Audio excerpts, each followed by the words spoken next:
What's up, guys? Jamie Woods, another video, and make sure you hit that like, that subscribe, that notification button. Let's get it started, baby. But today, guys, I want to talk about Manchester United again for the 500th time.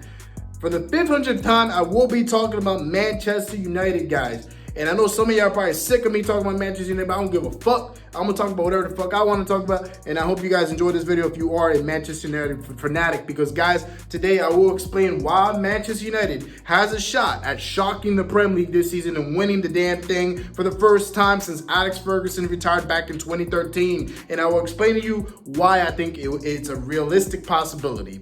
All right, so let's get it. So let's go over some facts here, right? So, guys, Manchester United right now at the very moment is in 15th place, all right? That's in the bottom of the fucking table, guys. It's almost by the relegation zone, guys. Now, if this is making y'all panic, you shouldn't panic, guys. It is early on in the season. Manchester United had a very shaky start. A lot of the guys weren't in shape. They weren't fit. They weren't match fit just yet. A lot of these guys just ended their seasons back in August. Some of them were still tired. Guys, the Prem League is a very tough league. You're not always going to start off good. It's not about how you start. It is about how you end, guys. And I guarantee you we will not be in 15th place by the time the season's over with, because I will explain to you why. But another fact, guys, so far we have 7 points in the table. Now, I know that sounds a little bit underwhelming, especially compared to other teams that have way more points than us, guys. But guess what, guys? We're only 6 points away from first, guys. 6 points away from Everton, who is #1 right now in the league. So that means, guys, we get 2 or 3 games, we'll be right back up there, guys. That's all it takes, guys. Look at Chelsea. Chelsea really hasn't had a great season, but guess what? They're in the top of the fucking they're in the top half of that table, guys. The top third of the Premier League table, guys. And they've had so many ties this season, guys. Guys, it's not that hard for us to get 2 or 3 wins and get back right up there, especially with the form we've had. I mean, look at the Champions League, guys. The Champions League, we were doing so good, guys. And that leads me to my first one, guys. We've been one of the best teams in the Prem League since the shutdown, guys. And not even just the Prem League, in Europe, guys. And let me explain. So ever since COVID happened and all that, before COVID happened, that's when we picked up Bruno Fernandes. In December, Ali was going through a lot of issues. There's a lot of issues with, the Glazers out and the fans being pissed because we're losing games. Rashford was injured. It was a very dark time for Manchester United. However, in January, the end of January, February, that's when we picked up Bruno from Sporting in Portugal, and that man changed this whole club around. And guys, for the first time, we saw Manchester United being a little more consistent than the usual. And then, of course, the shutdown happened. And then we came back swinging, guys, swinging. Now, guys, I know the Tottenham game, it was a 1-1 draw. Jose Mourinho knows as well. But after that, guys, it was straight consistency, guys. We didn't lose a game since that in the Premier League, of course. So, of course, we had a couple ties, a couple, crushing ties and all that. But for the most part, guys, we won almost every single game, guys. And we ended up being 3rd place, guys. Guys, we were a mid-table team in around November, December. We ended up being 3rd place, overcoming Chelsea, who was 3rd place for most of the season. That's an accomplishment in itself. That's Ole Gunnar Solskjaer's biggest accomplishment as a manager. And on top of the Prem League, guys, for another fact, by the way, we've had a better win percentage than Liverpool, who won the Premier League last season. Liverpool, you cannot tell me that Liverpool looked shitty. From the moment the shutdown happened all the way up until they won that title, they looked very shaky. They did not look like the team from December, from September, August, October. They were not the same thing. We had a better record, a better win percentage than Liverpool did. In fact, we probably had, I think, the best win percentage out of any team. They did a whole thing, guys, where they put up all the teams and basically they basically tallied up their points after the shutdown. Manchester United came up #1. That tells you something right there, guys. That tells you. All right. And on top of the Prem League, guys, Europe, we were good. I think we were the last club to still be in a major tournament in the Prem League. We ended up being in the semifinals of the Europa League. Now, I understand it's the Europa League, but guys, that's a big deal. Other teams, Liverpool got eliminated by Atletico, and every other team, Tottenham didn't even make it to the knockouts. Chelsea, I think, didn't even make it to the knockouts, I believe. And then Manchester City lost in I think the quarters or the semis. They didn't even make it either. But just the fact that Manchester United made it to the fucking semis, lost to the winner of the Europa League, that is telling you something, guys. Manchester United can be good if they really want to. All right, guys, so that's my first point. The second point, the Prem League is wide the fuck open this year, guys. Guys, Everton is number 1. And that's not a knock on Everton. That's just telling you anything is possible this season. Liverpool has lost Van Dijk and Fabinho. They're injury crazed right now, guys. Liverpool, I mean, who knows? Maybe they might repeat. Jurgen Klopp is a great manager. However, guys, they do not look like the strong side of last year and the year before that. Manchester City is all over the place. Chelsea's still trying to get accustomed to things. Everton just had their first loss. Aston Villa, I don't know if they're the real deal. Arsenal, up and down. Leicester, up and down. Nobody's really consistent this year in the Premier League. There is no standoffish team in the Premier League this season at all. Tottenham just lost in the Europa League. I know it's the Europa League, but still, guys, they're even capable of losing. I know we got spanked by them a couple weeks ago, but guys, it is wide the fuck open this year. And as y'all know, Manchester United, right now we're getting the momentum rolling. We won those Champions League games against PSG and Leipzig. These are top clubs right here, guys. Leipzig was in the semis last year. PSG was a finalist. They lost to Bayern Munich. That is telling you something. We spanked both of those teams. And that's telling you something, guys. And that's the thing, guys, about this side that makes me so excited is that we're very young. We're one of the youngest. We're right up there with Chelsea as one of the youngest sides in the Prem League right now. I mean, guys, look at it. We have Mason Greenwood, who could be one of the best fucking talents in the Prem League in the next 10 years. We have Marcus Rashford. The man's only 22 years old. Martial's only 25. Bruno's only 25, 26. Pogba's 26. We got Maguire's only 26. And then Wan-Bissaka's like 23 in his early 20s. Like, guys, we have a very young team. And that's on top of Donny van der Beek and all the guys we just picked up. Guys, this team is young. And Dean Henderson at goalie, what? This team is young and is loaded for the future, guys. And I'm so excited to see how these players are going to develop. And we haven't even seen the best of these players, and that's the scary part. These players are still scoring a ton of goals. The front three for Manchester United, which is made up of Martial, Rashford, and Greenwood, outscored the front three of Liverpool. The front three of Liverpool, I believe, only had 23 goals or so. 24, 23 goals. And Manchester United had a couple more than that. We had 27 to 29 goals, guys. That is a big deal. And they didn't even play the full season as a front three compared to Firmino, Salah, and Mane, who played the whole season. That is telling you something. They're younger. They're younger than those players. Those players are in their late 20s, mid-late 20s. Our players are in their early 20s. And they haven't even hit their prime yet. And that's what makes me excited about this team, about the future of this team. A lot of these players have not even hit their prime. Once they hit their prime, it's going to be fucking crazy with this team, guys. But that's another one. There's a lot of youth in this team. And, guys, for the first time in a while, we have depth in this team, guys. We have good depth. And if you don't believe me, look at the bench for the Leipzig game.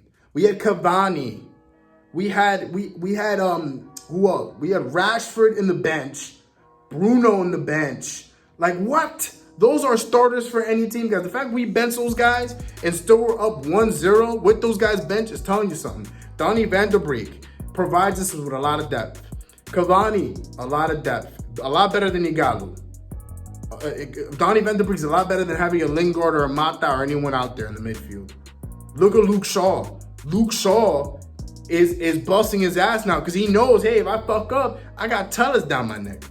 Look at the center back position. Yeah, that's a position we need to address. But with Zabi now and all those guys, they're pushing Maguire and Lindelof to perform a lot better. Look at David De Gea. He's had a pretty good season so far. He knows I fuck up, I got Dean Henderson up my ass. Martial, Cavani, Pogba and Bruno, Donny van der Beek. All these players have a lot more pressure this year to perform better. It's because of the depth. And that's the thing, guys. That's what makes a successful club, a successful franchise. It's when you have players that are breathing down other players' necks, say, hey, if you fuck up, we're going to take your place.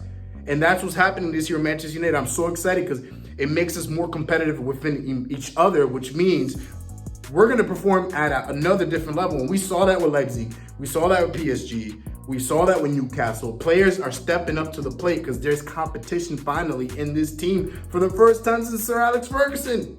We have depth now, and that's exciting because now we can rest players for certain games, start other players. Before, guys, I remember in the shutdown, in the COVID time, in the summertime, We started the same starting 11 for all those games, and they were tired by the time the season was done. Now we can rest Bruno, we can rest Pogba, we can start other players. It's exciting now, guys, because now Uli has a bunch of different things to do. And yeah, it's going to be a little overwhelming now because he has a ton of different players to choose from. But guys, honestly, I'd rather have that problem than have the problem of, oh man, we got to go with the same starting 11.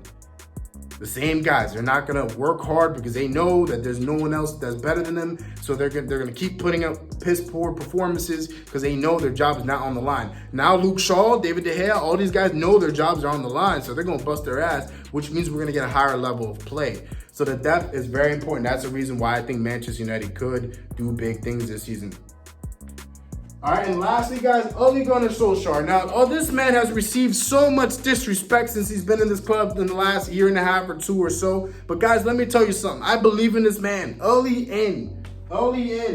And I know sometimes I've been contemplating between Ole out and Ole in, but let me tell you something. After that Leipzig game, Ole in, guys. Ole in. He's done a fantastic job. The winning percentage that Ole has had since the shutdown is amazing. I believe it's 72% in the 70s or so, guys.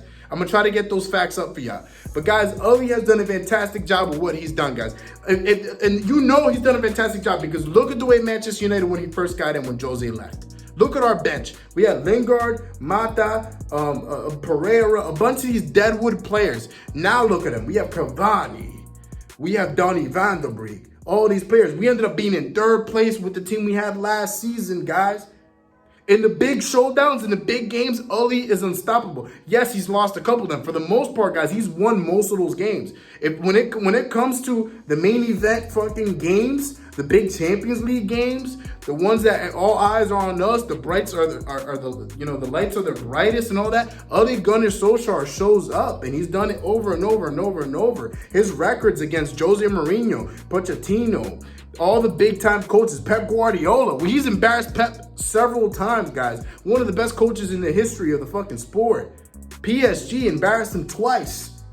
Ole Gunnar Solskjaer is the man for the job, guys. I truly believe he's the man for the job. Sir Alex Ferguson, it took him a couple years to get good. Jurgen Klopp, it took him a couple years. Let's give Ole a couple years. He knows what makes Manchester United tick. He bleeds red. This man knows how to make this club successful. Sure, he's not the best of the best, guys, but he's the man for the job. He's the man fit for the job. And I'm so happy what he's doing with this club. The players obviously love him or else they would not be performing the way they are in the last couple games.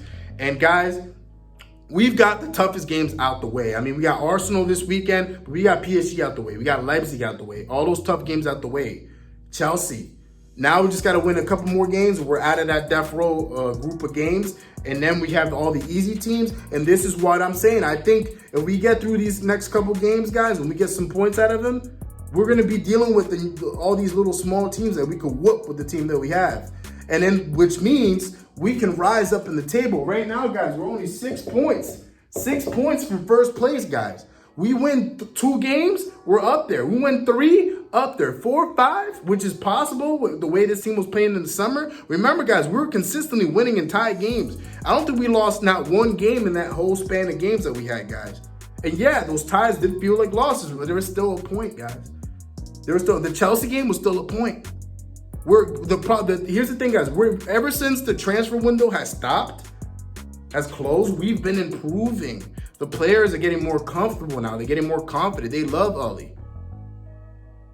And that makes me very excited. And I think Manchester United has the opportunity to possibly shock the league and win it. Who knows? Maybe they can make it to the semis in the Champions League. I'm not saying they're going to win the Champions League. I still think Bayern will. But who knows? Manchester United, the sky's the limit for this team, guys. We have one of the best teams in the Prem League after the shutdown. One of the best winning percentages. The Premier League is wide the fuck open this year. It's anybody's for the taking this year, guys. A lot of young and inspiring stars that are going to be fucking taking this club to the next level in the next 10 years. The depth that this squad has is ridiculous this year. And then Ole Gunnar Solskjaer, the man that's won us countless trophies, is coming back to get us more trophies, guys. This team could do it, guys. If we win the Premier League this year, guys, look back at this. I swear to God, I'm going to be sharing this video all over the fucking place, guys, about Manchester United shocking the league. I make this video right now, guys. It is October, what is it? About to be October 30th, 2020. Of course, this video will be posted whenever it's going to be posted. But guys, remember I made this video because we win the league this year. Just know I said it first, guys. Just know I said it first. No one's saying Manchester United going to win. Everyone thinks Man City's going to win, and that was my pick, by the way, early on in the season. But seeing the way we're playing now, the depth and all that, and the way the team is now, how happy we are, guys, I could see us taking it, guys. I could see us holding that fucking trophy at the end of the year, guys. It could be ours for the taking this year. Who knows? Maybe in the Champions League at this point with the way we're playing. But guys, this is the reason why I think Manchester United will shock the league this year. This is the reason why I think Manchester United could win the Premier League this year. And guys, I love this fucking club. Ole Gunnar Solskjaer, you're in, buddy. I trust in you to get the job done. Let's get it, baby. Manchester United, we're going to whoop Arsenal's ass on Sunday. Let's fucking get it, baby. Let's go.